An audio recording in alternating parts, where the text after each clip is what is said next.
Hello mga kadresya! School holiday pa rin ngayon at syempre more time for Keisha. Ayan, at lalakad kami papuntang Avonhead Mall. Isang mall ito na malapit lang dito sa aming bahay.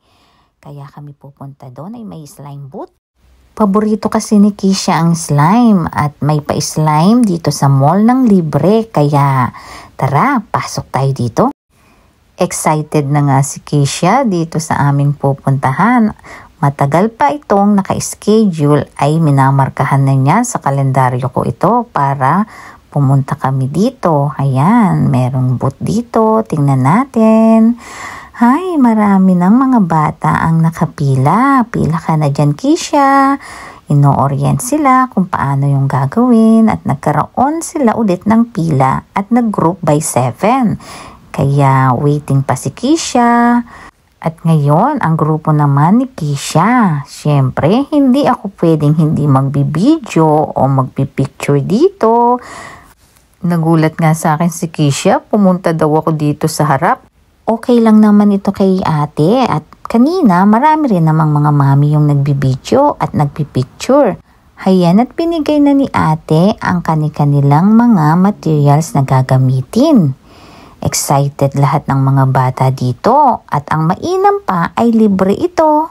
Tapos ay pumili sila ng gusto nilang kulay sa kanilang slime. Ang gustong kulay ni Keisha ay purple. Kaya pagkabigay nito ay hinalo-halo na nila. Kilala din naman ni Keisha yung mga kasama niya dito sa slime booth kasi yung iba kaibigan at kaklase din naman niya. Pagkalagay nga ni ate ng iba pang mga solusyon ay hinalo-halo na nila ito para makabuo sila ng slime. Nag-e-enjoy naman ng mga bata kasi nakikita nila kung paano nila mabubuo ito.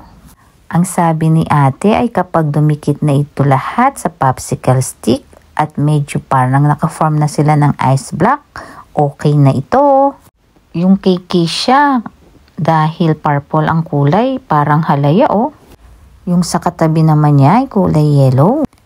Hayan, at nabuo na nga nila. Pwede na nila itong alisin sa stick at hawakan. Yan, at binilog-bilog na nila at pinag-stretch. Okay na ito. Meron din namang mga bata na hindi nila masyadong mahalo ito o kaya naman hindi nila nakuha from the stick. Kaya tinutulungan din sila ni ate. O diba, tingnan nyo naman, para na silang gumagawa ng bilo-bilo. Ang saya-saya nila kasi meron na naman silang mga laruan na slime. At syempre, maiuwi nila itong libre. At ginawa pa nga ni Keisha, pinahaba niya ang slime niya. Salamat sa ganitong pagkakataon dahil iwas gadget na yung mga bata, natuto pa sila, at syempre, nakapag-banding pa kami.